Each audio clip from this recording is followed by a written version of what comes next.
நமோ நாராயணாய நமக. என்னுடைய சப்ஸ்கிரைப் அனைவருக்கும் ஹாப்பி நியூ இயர் சந்தோஷமாக நான் தெரிவிச்சுக்கிறேன்.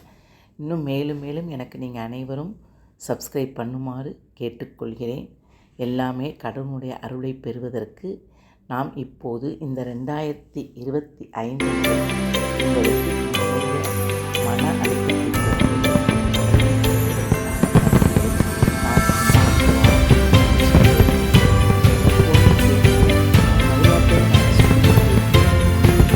இருக்கிறதுனால இதை நான் உங்களுக்கு இந்த நியூ இயரில் முதல் நாளாக இன்று நான் பதிவு செய்கிறேன்.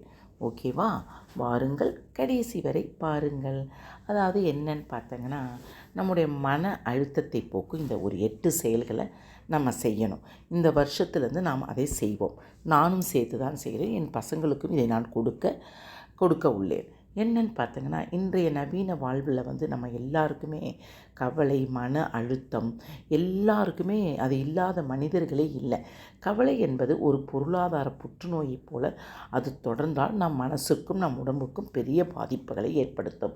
நம்முடைய தவறுகளை நம்மளுடைய தவறுகளே நம்மளை இந்த மண்ணில் விழ வைக்குது. எனவே கவலைப்படுவது அதன் மூலம் மன அழுத்தத்திற்கு உள்ளாவதை இப்போது நாம் நிறுத்திவிட வேண்டும். எப்போது?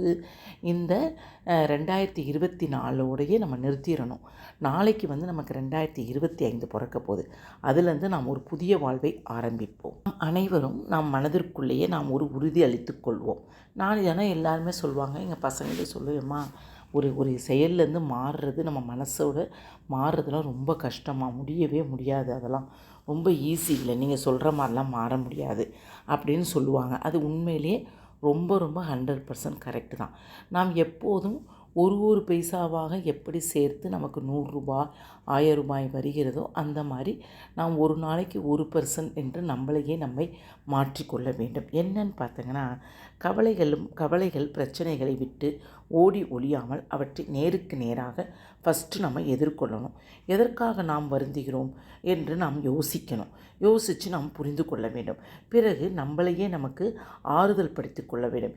எல்லாம் சரியாகிவிடும் என்று நமக்கே நாம் உறுதி செஞ்சுக்கணும். கவலையின் உச்சியில் நாம் கற்பனை செய்வது போல எந்த கவலையும் நம்மை மீறி நடப்பதில்லை. அதே போல் ஒரு சந்தோஷம்னு வச்சுக்கோங்களேன், அது என்ன நம்மளை தேடி தானாக வருது.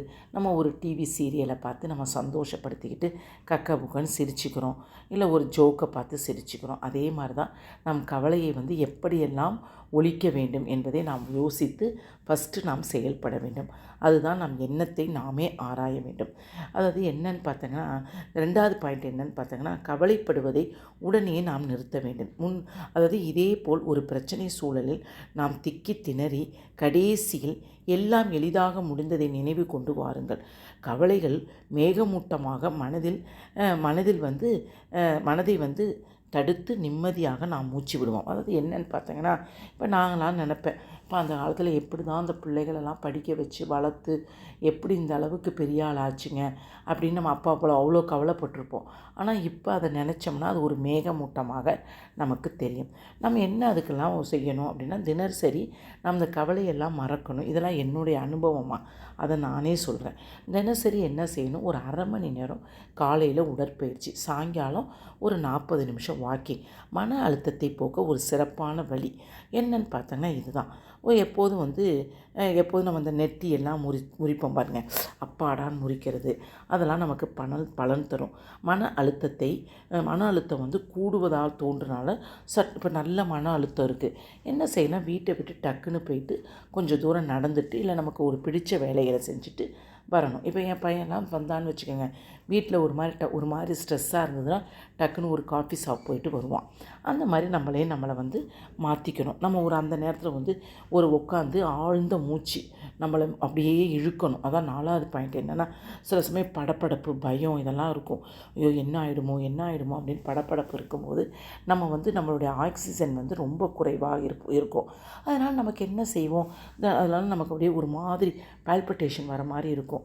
அப்போ என்னன்னு பார்த்தோன்னா, மூச்சு பயிற்சி நம்ம கவனத்தோடு செய்து ஒரு வலது பக்கத்தில் மூச்சு இழுத்து இடது பக்கத்தில் விட்டு, இடது பக்கத்தில் மூச்சு இழுத்து வலது பக்கத்தில் நாம் அமைதியாக விட வேண்டும்.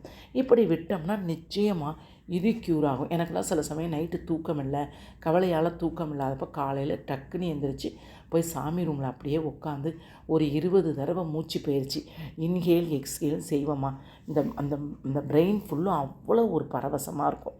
அப்புறம் என்னன்னு பார்த்தீங்கன்னா, நம்மளுடைய கவலைகள் வந்து பிரச்சனைகளை வந்து நமக்கு நமக்கு நமக்கு யார் உரியவங்களோ அவங்களோட நம்ம பகிர்ந்து கொள்ள வேண்டும். பிரச்சனையை வந்து நம்ம மனம் திறந்து பேசும்போது அது வந்து ஒரு கற்பனை, அது வந்து என்னென்னா நம்ம மனசில் வந்து ஒரு கற்பனை செயல் போல் ஆகிடு அவங்கள்ட்ட அதை ஒப்படைச்சிருவோம். அதனால் அந்த மலை போல் இருந்த பிரச்சனை வந்து ரொம்ப சின்னதாக இருக்கிற போல் ஆகிடும். அதுக்குன்னு வந்து எல்லாத்துட்டையும் நம்ம பிரச்சனையை சொல்ல முடியாது. யார் நமக்கு செலக்டிவாக நம்ம ஃப்ரெண்ட்ஸ் இருக்கிறாங்களோ அவங்கள்ட்ட சொல்லி நம்மளுடைய ஆறுதலை நம்ம வந்து ஆறுதல் அடையலாம். அப்புறம் என்ன, சிலவங்க எல்லாம் என்ன செய்வாங்க பார்த்தீங்கன்னா, அதாவது ஷவரில் குளிப்பாங்க. ரொம்ப கோபம் வரவங்க என்னென்னா டக்குன்னு ஷவரை திறந்து விட்டு, நம்ம நிறைய சினிமாலெல்லாம் பார்த்துருக்குறோம், ஷவரை திறந்து விட்டு நல்ல ஒரு குளியல் போட்டு நம்மளுடைய மனதை வந்து ரிலாக்ஸ் பண்ணிப்பாங்க. அப்போ வந்து சிலவங்க என்ன செய்வாங்க, ஒரு குட்டி கார் தெரிஞ்சவங்க கார் டிரைவிங் போயிட்டு வருவாங்க. ஒவ்வொருத்தவங்க மனசுக்கு எது தோணுதோ அதை செஞ்சுக்கணும். அப்புறம் என்னென்னு பார்த்தீங்கன்னா, இப்போ நான்லாம் சின்ன வயசில் கல்யாணம் ஆன புதுசுலாம் இருக்கும்போது ரொம்ப மனக்கவலை இருக்கும்போது, அப்போல்லாம் எங்களுடைய ஏஜுக்கெல்லாம் நாங்கள் யார்கிட்டையுமே ஷேர் பண்ணிக்க முடியாது. வீட்டுக்காரரும் நம்மளை புரிஞ்சிக்க மாட்டாங்க, பிள்ளைகளும் சின்னதாக இருக்கும், மாமனார் மாமியார் புரிஞ்சிக்க முடியாது. அப்போ நான்லாம் என்ன செய்வேன்னா, ஒரு நோட்டு போட்டு எழுதுவேன். யாரை வந்து திட்ட முடியாதோ அவங்களெல்லாம் உட்காந்து நான்லாம் நிச்சயம் இதை செஞ்சுருக்கேம்மா, ஒரு நோட்டு போட்டு எழுதுவேன். நோட்டு போட்டு எழுதி சுக்காக கிழித்து ஒன்று டாய்லெட்டில் போட்டுருவேன், இல்லை ஒரு சின்ன சட்டி வச்சு அதை எரிச்சிடுவேன். அப்போ வந்து நமக்கு என்னன்னு பார்த்தாங்கன்னா, அப்போ வந்து நம்ம அந்த கவலையில் பிடியிலேருந்து நம்ம முற்றிலும் நம்ம கட்டாயம் விடுபடுவோமா. நான்லாம் இப்போ அப்படி தான், என் பசங்களையோ இல்லை வந்து மாமனார் மாமியார் யாராக இருந்தாலும் நம்ம எதுவும் சொல்ல முடியாதப்போ நான் நிச்சயம் ஒரு நோட்டில் எழுதி வச்சு சாமியை நினச்சி நான் இன்றைக்கு வரைக்கும் எழுதுறேம்மா. இந்த காலத்து பசங்க யோசிச்சு பாருங்கள், யாராவது நம்ம சொல்கிறத கேட்பாங்களா? கேட்க மாட்டாங்க. ஒரு நோட்டு போட்டு நைட்டில் உட்காந்து எழுதிட்டு படுப்பேன். நான் இதெல்லாம் பசங்களுக்கு சொல்லணும்னு நினைக்கிறேன், என்னால் சொல்ல முடியல, என்ன கடவுளே நீயே பார்த்துக்கப்பா அப்படின்னு சொல்லுவேன். அப்புறம் வந்து மனோபாவத்தை நம்ம மனதினுடைய எண்ணத்தை வந்து நம்ம மாற்றணும். வாழ்வில் சவால்களை தைரியமாக நாம் எதிர்கொள்ள முடியாதனால் அதாவது என்னென்னா, போலி கௌரவத்திற்காக நாம் வாழ முயல்வதாலும் நாம் வந்து கவலைகள் பிறக்கின்றன என்று நமக்கே தெரியும். எனவே நம்மளுடைய மனோபாவத்தை நாம் மாற்றிக்கொள்ள வேண்டும். என்னன்னு பார்த்தீங்கன்னா, மாற்றிக்கொள்ள வேண்டும். அப்போ வந்து நமக்கு மாற்றம் வரும். என்னன்னு பார்த்தீங்கன்னா, இப்போ நம்மளே ஒருத்தவங்களை பிடிக்கவே பிடிக்காது, ஆனாலும் நம்ம பகட்டாக மேலால் அவங்கள்ட்ட சிரிச்சுக்கிட்டு பேசிக்கிட்டு அதை வந்து இருப்போம். அதாவது அந்த போலி வாழ்க்கை நம்ம வாழணும்னு அவசியம் இல்லை. ஏன்னு அதுக்காக அவங்கள்ட்ட மூஞ்ச காமிக்கணும்னு அவசியம் இல்லை. அதனால் அந்த மனோபாவத்தை நான் மாற்றிக்கொண்டோம்னா நம்ம வந்து வழக்கமாக சிந்திக்கும் முறையை மாற்றிப்பாருங்கள், வாழ்வில் நல்ல மாற்றம் வளரும்.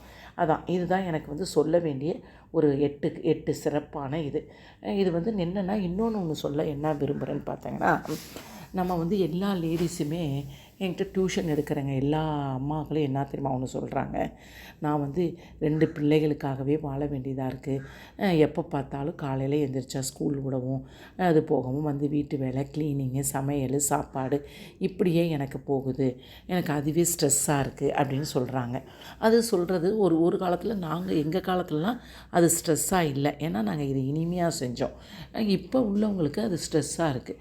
ஏன் ஸ்ட்ரெஸ்ஸாக இருக்குன்னா, அந்த ஸ்ட்ரெஸ்ஸை எப்படி போக்கணும்னா, நம்ம ஒரு நாளைக்கு கணவர்கிட்ட 2 பிள்ளைகளை விட்டுட்டு, எப்பா நீ ஒரு அரை நாள் நீங்கள் பார்த்துக்கங்க, நான் எனக்கு பிடிச்ச ஃப்ரெண்டோட நான் ஒரு அரை நாள் ஸ்பெண்ட் பண்ணிவிட்டு வரேன் அப்படின்னு சொல்லிட்டு நீங்கள் அதுக்கும் கொஞ்சம் பழகுங்க.